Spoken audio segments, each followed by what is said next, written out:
Okay students, તો હવે આપણે જોઈએ રુધિર છે તેમાંની સંગઠિત રચનાઓ એટલે કે કોષો વિશેની આપણે વાત કરી. બરાબર, અત્યાર સુધીમાં આપણે રુધિર રસ વિશેની ચર્ચા છે તે કરી ગયા. હવે જોઈએ સંગઠિત રચનાઓ એટલે કે કોષો કે કેવા પ્રકારના હોય. તો મુખ્યત્વે આપણે જોયું કે 3 પ્રકારના કોષો. બરાબર, WBC શ્વેતકણ, RBC રક્તકણ અને ત્રાપકણ. તો એમાં આપણે શરૂઆત કરીએ RBC થી, રેડ બ્લડ સેલ એટલે કે રક્તકણ, જેનું બીજું પણ એક નામ છે ઇરિથ્રોસાઇટ્સ. ઓકે, તો સૌથી પહેલા તો રક્તકણો છે તેના વિશેની વાત કરીએ તો કે તે સૌથી વધારે એટલે કે રુધિરમાં રહેલા કોષોમાં, બધા જ કોષોમાં સૌથી વધારે હોય રક્તકણ. ઓકે, હવે તેની સંખ્યાની વાત કરીએ આપણે તો કે પુખ્ત માણસમાં 5 મિલિયન થી 5.5 મિલિયન પ્રતિ મિલીમીટર બ્લડ એટલે કે પ્રતિ મિલીમીટર રુધિરમાં 5 થી 5.5 મિલિયન જેટલા કોષો છે રક્તકણના આવેલા હોય. હવે તેની ઉત્પત્તિની વાત કરીએ આપણે તો કે તે લાલ અસ્થિમજ્જામાં ઉત્પન્ન થાય એટલે કે RBCs છે, રક્તકણો છે જે તે અસ્થિમજ્જા એટલે કે જે અસ્થિનો વચ્ચેનો મધ્ય ભાગ હોય તેમાં અસ્થિમજ્જામાં ઉત્પન્ન થાય, બોન મેરો. રાઈટ, તો હવે સરેરાશ જીવનકાળ કે જે મોસ્ટ ઓફ તમે નાના સ્ટાન્ડર્ડમાં પણ ભણી જ ગયા હશો, ખ્યાલ હશે, 120 દિવસનો હોય. બરાબર, રક્તકણનો જીવનકાળ આયુષ્ય છે તે 120 દિવસનું હોય. એટલે 120 દિવસ પછી તે નિષ્ક્રિય થઈ જાય અને આ જે નિષ્ક્રિય રક્તકણો છે તેને તૂટવા માટે ક્યાંક તો જવું પડે, તો તે જશે બરોળમાં. તો બરોળમાં તેઓ નાશ પામે. એટલે આવા જે નિષ્ક્રિય થયેલા રક્તકણો છે કે કોઈ કારણસર સપોઝ ખરાબ થઈ ગયા અથવા તો તેનો 120 દિવસનો જીવનકાળ છે તે પૂર્ણ થઈ ગયો, તો તેવા રક્તકણો છે તે બરોળમાં જશે ને ત્યાં જઈને તેનો વિનાશ થશે એટલે કે તોડી નાખવામાં આવશે. બરાબર, આ કોષો. ઓકે, ત્યાર પછી આપણે વાત કરી કે મોસ્ટલી સસ્તનોમાં એકમાત્ર કોષ એવા છે કે જે કોષ કેન્દ્ર વિહીન છે, જે છે રક્તકણ. સો કોષ કેન્દ્ર વિહીન. ઓકે, હવે કોષ કેન્દ્ર વિહીન શું કામે? તો આકાર છે તે તેનો દ્વિઅંતરગોળ હોય રક્તકણો. બરાબર, અને તેના મધ્ય ભાગમાં હિમોગ્લોબિન નામનું પ્રોટીન રહેલું હોય જે લોહયુક્ત છે એટલે કે આયન આવેલો હિમોગ્લોબિનની રચના. ઓકે, તો આ હિમોગ્લોબિન છે તે રક્તકણના સેન્ટરમાં મધ્ય ભાગમાં ગોઠવાતા હોય છે. તો તેના લીધે થઈને શું થાય કે આ રક્તકણો છે તે મધ્ય ભાગમાં હિમોગ્લોબિન સરખાએ ગોઠવાઈ શકે એટલે કુદરતી રચના તેની એવી છે કે કોષ કેન્દ્ર જોવા મળતું નથી એટલે કે સેન્ટર ભાગ છે તે ખાલી. ઓકે, એટલા માટે આપણે લખેલું છે કોષ કેન્દ્ર વિહીન અને આકાર કેવો હોય? દ્વિઅંતરગોળ. બરાબર, હવે તેનો રંગ લાલ શું કામે છે? રક્તકણો આપણને લાલ શું કામ લાગે? તો તે લોહયુક્ત જટિલ પ્રોટીન હિમોગ્લોબિનના બનેલા હોય છે. મેં તમને હમણાં વાત કરી, HB એટલે હિમોગ્લોબિન શોર્ટમાં લખાય. રાઈટ, તો આવું હિમોગ્લોબિન છે તે લોહયુક્ત છે એટલે કે Fe. બરાબર, તેને હિમોગ્લોબિનની રચના બનવા માટે આયનની જરૂર રહે તેમ, ત્યારે જ છે તે હિમોગ્લોબિનની રચના થાય. તો હિમોગ્લોબિનની રચના વિશે આપણે એક અલગથી લેક્ચર છે તે ડિટેલમાં જોશું, કેવી રચના હોય, તેની રચનામાં શું શું આવેલું હોય, આલ્ફા બીટા શૃંખલાઓ હોય, આયન હોય વગેરે રચના હોય, તે ડિટેલિંગમાં આપણે અલગથી લેક્ચરમાં જોશું.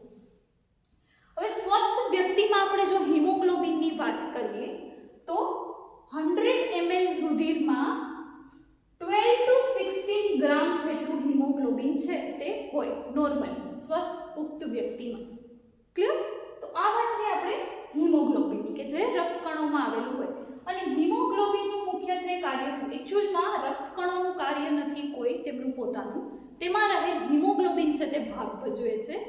શેમાં? તો શ્વસન તંત્રમાં એટલે કે ઓક્સિજન અને કાર્બન ડાયોક્સાઇડનું વાયુઓનું વિનિમય કરવા માટે જવાબદાર છે હિમોગ્લોબિન.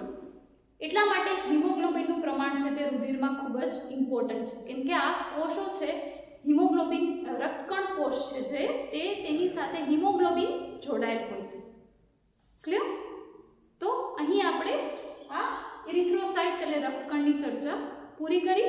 હવે આપણે જોશું WBC. ઓકે, સો હવે આપણે લ્યુકોસાઇટ્સ WBC ની વાત કરીએ. બરાબર, તો WBC શ્વેતકણ, શ્વેત શું કામે છે? તો કે આવા WBC છે તેમાં હિમોગ્લોબિન આવેલ હોતું નથી એટલે હિમોગ્લોબિન રહિત હોવાને લીધે તેઓ કેવા હોય છે દેખાવે? શ્વેત એટલે કે સફેદ, તેનો કોઈ રંગ નથી. જેમ રક્તકણનો લાલ રંગ હોય તેમાં અહીં WBC નો કોઈ રંગ છે નહીં. ક્લિયર? હવે તેની પ્રમાણની આપણે વાત કરીએ તો તે 1 ઘન મિલીમીટર રુધિરમાં સરેરાશ 6000 to 8000 જેટલા હોય. અને આવા શ્વેતકણો છે તે અલ્પજીવી હોય. જેમ કે આપણે રક્તકણની વાત કરીએ 120 દિવસ સુધી તે જીવિત એટલે કે સક્રિય રહી શકે, જ્યારે શ્વેતકણો છે તે ખૂબ જ ટૂંકા સમયગાળા માટે જીવિત રહી શકે, અલ્પજીવી હોય. અને બધા જ શ્વેતકણો છે તે કોઈના કોઈ રીતે રોગ પ્રતિકારક તંત્ર આપણું એટલે કે ઇમ્યુન સિસ્ટમમાં ભાગ ભજવતા હોય છે. ઓકે, હવે તેના મુખ્યત્વે WBC ના બે પ્રકાર હોય, કણિકામય અને કણિકાવિહીન. તો આ કેવી રીતે પ્રકાર પડ્યા? તો કે તેની રચનાને આધારે, એટલે જે કોષો છે તેની રચનામાં જો કણિકાની રચના આવેલી હોય, ફોર એક્ઝામ્પલ કોઈ કોષ છે તો આવી કંઈક કણિકાઓ જોવા મળે કોષની અંદર તો તેને કહેવાય કણિકામય. કણિકાઓ જોવા ન મળે તો તેને કહેવાય કણિકાવિહીન. ઓકે, તો આવી રચનાને આધારે કંઈક બે પ્રકાર છે તે પડેલા છે. તેમાં સૌથી પહેલા આપણે જોઈએ કણિકામય શ્વેતકણો.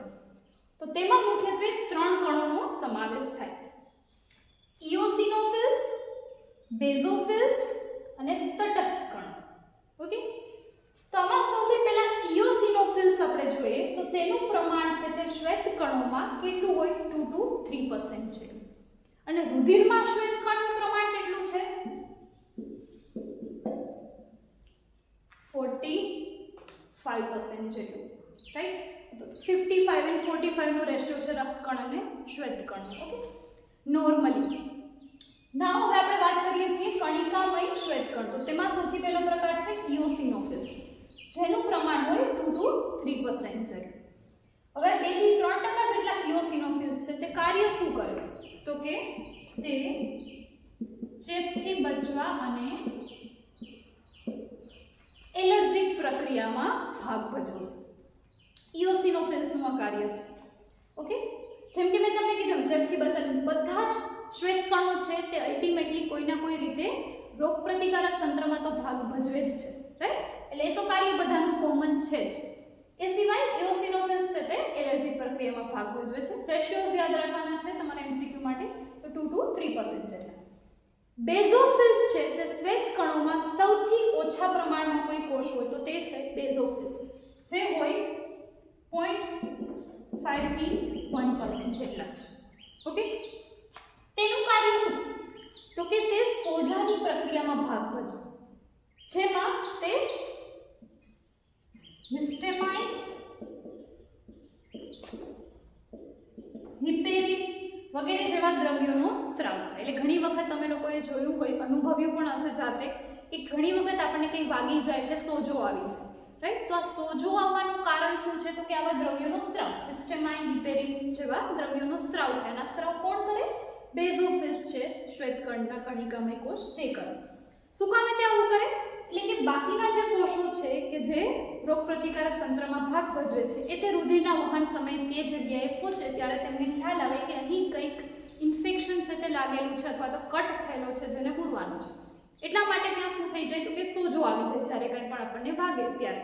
રાઈટ? તો એક આખી કેસ્કેડ પ્રોસેસ છે, શૃંખલામય પ્રક્રિયાઓ છે કોષોની કે જે આપણા રોગ પ્રતિકારક તંત્રમાં ભાગ ભજવતા હોય છે. ઓકે, નેક્સ્ટ છે તટસ્થ કણો. તટસ્થ કણો છે તે સૌથી વધારે પ્રમાણમાં એટલે કે 60 to 65% જેટલા તટસ્થ કણો છે તે જોવા મળે. એટલે કે આપણે શ્વેતકણોમાં કહીએ તો સૌથી વધુ હોય તટસ્થ કણો, જ્યારે સૌથી ઓછા હોય બેઝોફિલ્સ.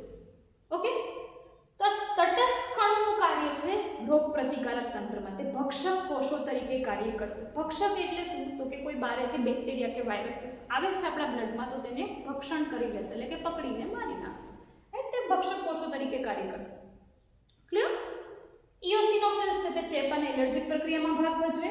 બેઝોફિલ્સ છે તે સોજાની પ્રક્રિયામાં ભાગ ભજવે.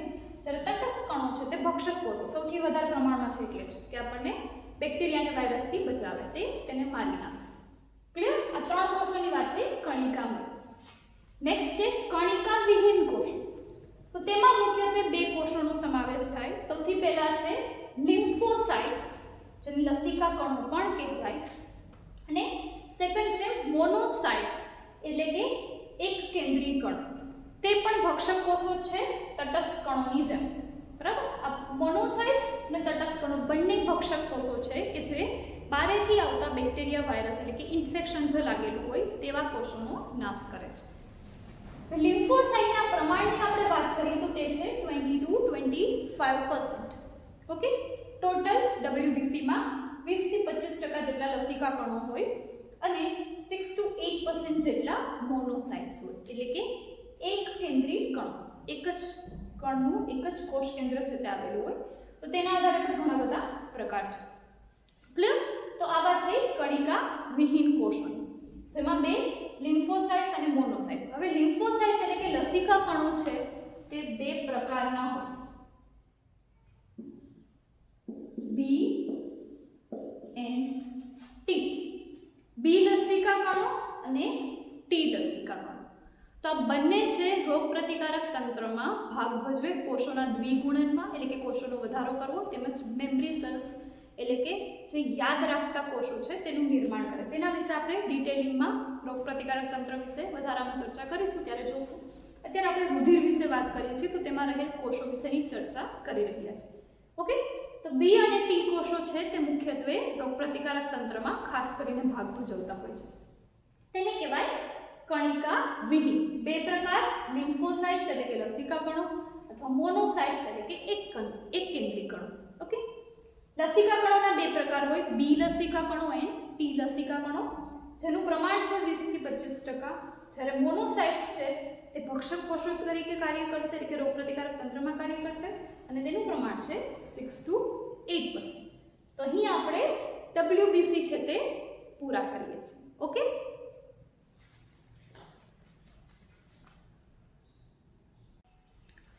ઓકે, હવે થર્ડ અને લાસ્ટ કોષ રુધિરના જેની આપણે વાત કરીએ તો તેઓ છે ત્રાકકણ. ઓકે, તેનું બીજું નામ છે રુધિર કણિકાઓ પણ કહેવાય તેમને, અને તેમને થ્રોમ્બોસાઇટ પણ કહેવાય. તો આપણે રુધિરના કોષોની એટલે કે સંગઠિત કોષો, સંગઠિત ઘટકોની વાત કરતા હતા, જેમાંના 3 પ્રકાર હતા, RBC, WBC અને ત્રાકકણ. તો RBC અને WBC આપણે જોયા. હવે આપણે વાત કરી રહ્યા છીએ ત્રાકકણોની. ઓકે, ત્રાકકણોની વાત કરીએ તો તે કેવા છે? ખંડિત કોષો છે એક પ્રકાર. શું કામ? કેમ કે તેનો આકાર છે તે ત્રાકાકારનો છે, એટલે તેમનું નામ છે ત્રાકકણો, અને ખંડિત કોષો છે. ત્યારબાદ કોષો છે તેની ઉત્પત્તિ થાય કે મેગાકેરિયોસાઇટમાંથી, મેગાકેરિયોસાઇટ